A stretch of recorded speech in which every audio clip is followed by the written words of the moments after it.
Bismillahirrahmanirrahim. Astaghfirullahaladzim. Astaghfirullahaladzim. Astaghfirullahaladzim. Alladzi la ilaha illa huwal hayyul qayyum wa atubu ilaih. La haula wa la quwwata illa billahil aliyyil azim. Subhanaka la ilma lana illa ma 'allamtana innaka antal alimul hakim. La haula wa la quwwata illa billahil aliyyil azim. Wa qala Allah ta'ala fil Qur'anil Karim, a'udzu billahi minasy syaithanir rajim. Bismillahirrahmanirrahim. Qul hal yastawil ladzina ya'lamuna wal ladzina la ya'lamun innama yatadzakkaru ulul albab. Wa qala Nabi sallallahu alaihi wasallam, kun aliman aw muta'aliman aw mustami'an aw muhibban wa la taqulil khaws fatahla. Sadaqallahul azim wa sadaqa rasulul karim wa nahnu ala dzalika minas syahidin. Wa qala al-musannif rahimahullahu ta'ala wa nafa'ana bi ulumihi fid dharain amin.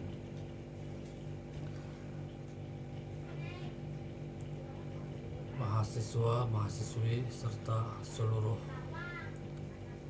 kaum muslimin wal muslimat yang dimuliakan Allah, kita akan mempelajari mengenai faslun fi adabil muta'alim, yaitu pelajaran tentang adab orang yang belajar, adab seorang murid kepada gurunya, adab seorang mahasiswa terhadap dosennya. Dan yang namanya orang Islam, maka menuntut ilmu itu wajib fardu ain, lebih-lebih terutama lagi ilmu agama, yaitu ilmu tauhid, ilmu fikih, ilmu tasawuf. Ilmu tauhid di sini dalam hal kita mengenal, mengesahkan akan Allah Subhanahu wa taala sebagai Tuhan semesta alam.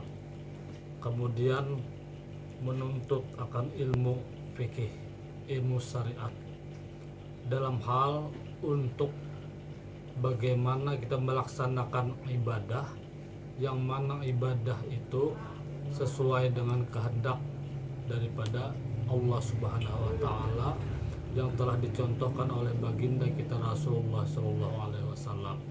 Kemudian juga kita belajar ilmu tasawuf, yaitu ilmu akhlak, bagaimana akhlak kepada Allah Subhanahu wa taala dan akhlak kepada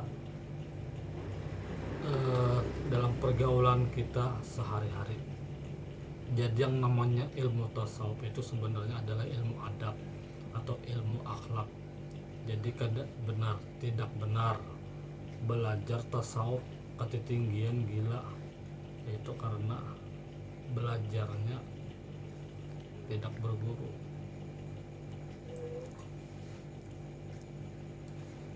Pamalam saykhu fasaitan saykhallahu. Apabila orang nang kada besi guru, maka setan gurunya. Jadi yang belajar tasawuf itu sebenarnya dia adalah belajar akhlak, belajar adab.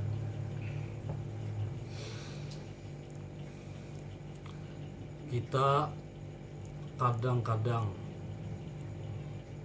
menghadapi kesulitan dalam memahami suatu ilmu, atau kita bisa paham akan suatu ilmu akan tetapi tidak terkerjakan atau kada tegawi, atau paham kemudian terkerjakan, tapi kalau orang Banjar tuh panas-panas tahi ayam, satu mata aja tegawinya, mengerjakannya itu sebentar aja bosan. Itu merupakan diantara daripada ilmu itu tidak berkah. Kenapa ilmu jadi sampai tidak berberkah? Di antaranya adalah kurang adabnya kita kepada guru kita, kurang adabnya kita kepada pengajar, kepada dosen kita. Jadi Faslum fi adabil muta'alim. Ini merupakan pelajaran adab seorang pelajar, seorang murid, seorang mahasiswa kepada pengajarnya, dalam hal ini gurunya atau dosennya. Jadi ini bermula adab orang yang belajar atau adab seorang murid sama adab seorang mahasiswa kepada guru, kepada pengajar, kepada muridnya itu ada beberapa. Namun disebutkan di sini oleh Imam Ghazali rahimahullahu taala di dalam kitab Bidayatul Hidayah itu ada 11. Yang pertama, apabila murid tadi berjumpa dengan gurunya, mahasiswa berjumpa dengan dosennya, maka hendaklah si murid atau si mahasiswa tadi yang mendahului memberi salam kepada guru atau kepada dosennya. Jadi jangan pura-pura tidak melihat, ya kan? Ustadz atau guru lewat pura-pura, padahal jauh-jauh sudah tahu aja, oh guru ustadz nih mau lewat, pura-pura ke lain sampai guru ustadz atau dosen yang duluan negur assalamualaikum, guru atau ustadz, bapak, waalaikumsalam, pura-pura, padahal jauh-jauh sudah melihat, dia pura-pura tidak melihat. Adab kurang berarti.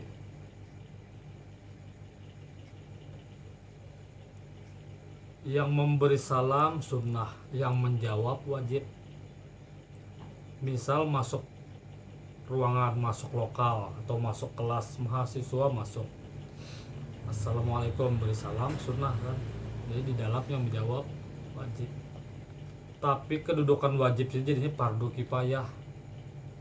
Bayangkan misalnya setiap 5 menit ada mahasiswa datang terlambat, setiap menit ada mahasiswa datang terlambat, dosen atau guru sudah menjelaskan assalamualaikum, lagi menjelaskan waalaikumsalam warahmatullah, terpotong terus, terganggu. Makanya lebih baik itu sebenarnya murid atau mahasiswa yang duluan dalam kelas, jangan sampai dosen guru yang duluan menunggu datang terlambat, bergantian terganggu yang lain. Yang lebih baik itu sebenarnya yang belajar, kalau mau berkah itu seperti itu. Jadi misalnya kalau saya ada yang masuk assalamualaikum sunnah, saya menjawab fardu kifayah. Asal ada yang lain aja saya nggak menjawab lagi, jangan sampai terlambat kalau masuk kelas perkuliahan, supaya jangan terganggu yang lain. Cuma diganang juga kan ya, saya diingat-ingat juga di kampung nih, guru kita dulu kan ya, ustadz guru mengaji, beliau ini pakai sepeda. Kalau ada yang beri salam assalamualaikum, beliau mengatakan waalaikumsalam warahmatullah, beliau pas lagi pakai sepeda.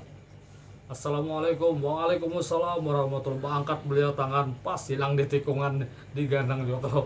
Kalau kebiasaan beliau yang menjawab salam angkat tangan, jangan lupa pas lagi bersepeda ya assalamualaikum waalaikumsalam, hilang di tikungan gurunya, ustadznya. Jadi itu. Jadi yang pertama tadi, apabila bertemu dengan guru, pengajar atau dosen, maka murid atau mahasiswa yang duluan memberi salam, jangan pura-pura enggak melihat ya, supaya ilmu berkah. Kemudian yang kedua, jangan membanyakan berkata-kata di hadapan gurunya itu.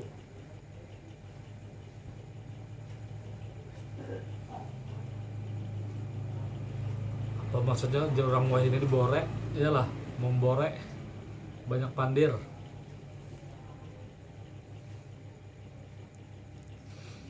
Jadi jangan membanyakan kata-kata di hadapan guru. Guru tanya enggak, dia yang cerita ya kan.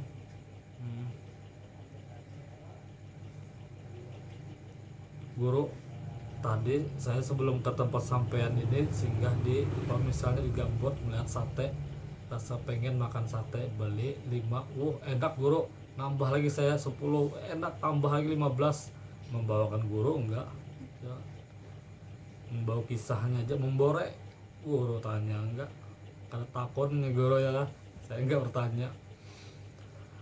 Jadi jangan membanyakan kata-kata di hadapan gurunya. Kalau kita tuh membanyakan kata-kata, gurunya berdiam, maka ilmu tidak kita terima. Jadi kita yang banyak diam, dengarkan guru yang ngomong. Kalau kita banyak cerita, banyak ngomong, guru diam, akhirnya ilmu itu kita nggak menerima. Kemudian yang ketiga, bahwa jangan ia berkata dengan sesuatu yang tidak ditanya oleh gurunya. Ya, jangan dia berkata dengan sesuatu tidak ditanya gurunya. Dia yang cerita, misalkan assalamualaikum, waalaikumsalam, kenapa kabar guru kan, bagaimana kabar, baik. Jangan kita yang banyak cerita. Adab juga kalau bertemu ke guru, apa jerabah guru sekompol dulu, jangan membawa jari yang 5 aja, jangan bawa jari yang 5. Jadi kalau bertemu ke ulama, ustadz, tuan guru, ke orang-orang saleh, ke keluarga, jangan membawa jari yang 5 bawaan. Itu tanda kita pemurah. Artinya berkahnya akan kembali ke kita juga. Itu tuh, lama nggak bertemu dengan keluarga, datang nggak ada bawa apa-apa, tamu kayak gitu juga. Kalau kita tuh kan di rumah ada tamu, jangan disurungi, pandir aja dahulu, ulahkan minuman, wadah, ada makanan bagus sih, makanan itu tuh adab lawan tamu. Bertamu ke ulama, ustadz, tuan guru, orang-orang saleh, keluarga, bawaan, jangan membawa jari yang 5 aja. Ikhlas, berkahnya kembali ke kita juga. Jadi ada orang nih sakit orang nih ya, artinya miskin harta, jadi pengen bertamu ke ulama. Apa yang dibawa, dia lihat dia ini petani, di rumah ada singkong lalu gumbili dalam bahasa Banjar, dibawa pas ada setengah karung, datang Mbak Elang, dihadiahkan ke guru, ke ulama tadi. Yang namanya guru, ulama, pemurah juga, karena yang namanya di surga tuh anti haramun bakhilun. Di surga itu orang bahil dilarang masuk surga. Jadi orang engken tempatnya lain di surga. Jadi bertamu belang ke guru, membawakannya guru, ulun nih saya ini pengen betul bertamu sama sampean, cuma nggak bisa bawa kasih apa-apa buat sampean. Lalu mengasih singkong setengah karung, ngobrol, cerita-cerita ilmu ya kan yang didapat. Nah kemudian pulang, ujar gurunya di belakang tuh ada ayam jantan, ayam betina, ini saya berhadiah buat kamu. Lalu dibawa pulang ayam jantan dan ayam betina tadi. Jadi bertamu ke ulama, ke tuan guru, ke ustadz, mengasih singkong setengah karung. Pulang dikasih, dihadiahi guru tadi ayam 2 ekor, ayam jantan, ayam betina. Ikhlas kan, waktu bertamu ikhlas, jadi apa yang ada aja nih. Pulang pas-pasan teman, apa itu ayam jantan dan ayam betina tadi bertamu ke guru. Pulang beliau mengasih hadiah ayam jantan, ayam betina. Saya padahal mengasih beliau cuma singkong aja bisa, hasil panen setengah karung, beliau ngasih ayam jantan, ayam betina. Ujar teman, kalau gitu saya bertemu juga nih ke ulama, saya kasih ayam jantan ayam betina, pasti pulang dikasih kambing. Nah, itu kan ada niatan tidak ikhlas namanya. Lalu beli ayam jantan ayam betina, bertamu ke guru, pamit kata beliau, saya berhadiah sama sampean juga. Dia mengasih guru ayam jantan ayam betina, gurunya mengasih singkong yang setengah karung dari temannya tadi. Apes jadi itu niat sudah nggak baik duluan, niatnya nggak ikhlas, ada yang diunting apa aja, ada apa, ada gajah di balik batu, nah, itu udang di balik batu itulah sinetron tuh. Nah jadi itu. Kemudian yang keempat, bahwa jangan ia bertanya akan gurunya, melainkan meminta izin terlebih dahulu. Dia minta izin dulu, guru saya mau tanya, atau Ustadz ulun anak bertakun. Kalau diizinkan baru, jangan beliau lagi menjelaskan dipotong, lalu salah nanti.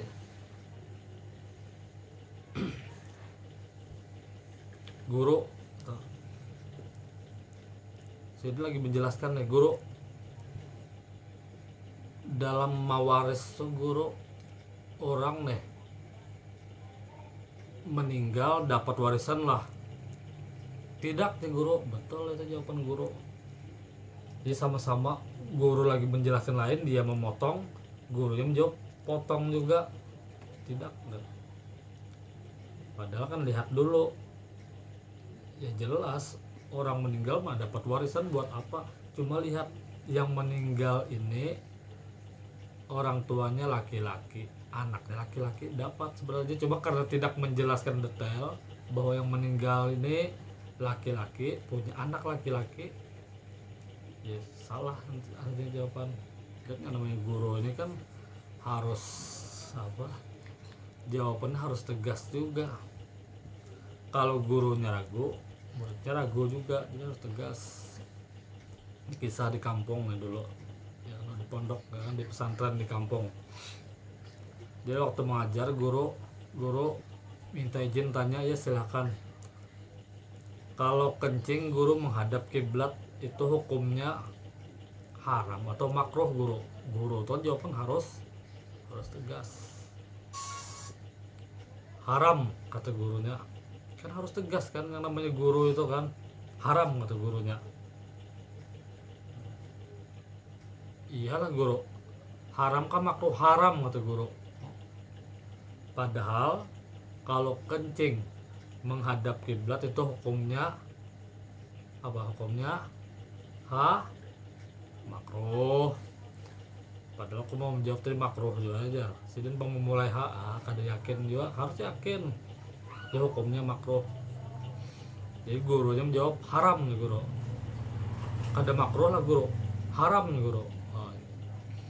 Jadi pas hari Kamis kan, gurunya ini siang, jam 1 siang, yang namanya di Sungayan Bahari apa, jamban separoh aja dah. Siang, matahari di sana, gurunya pipis kencing menghadap matahari, diiringi oleh murid tadi.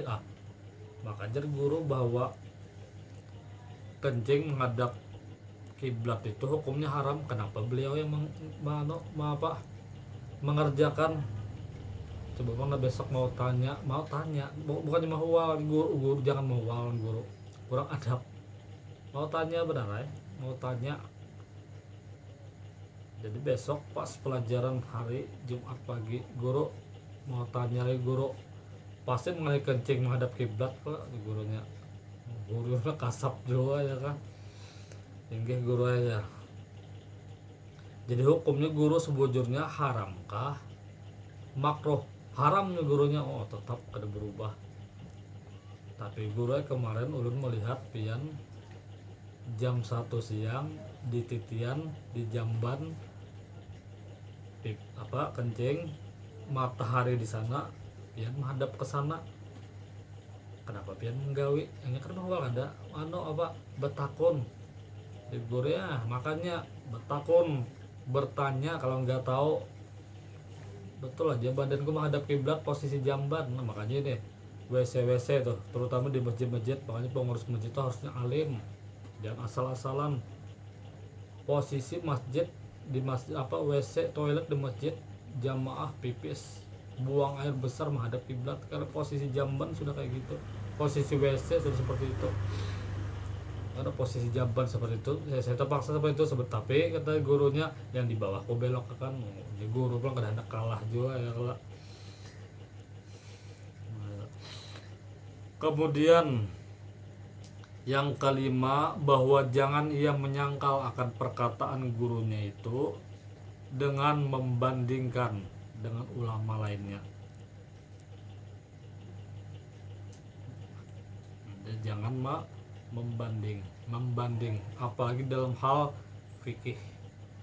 Fikih ini biasa kita akan menemui ikhtilafi laili ummati rahmatun, dia rahmat.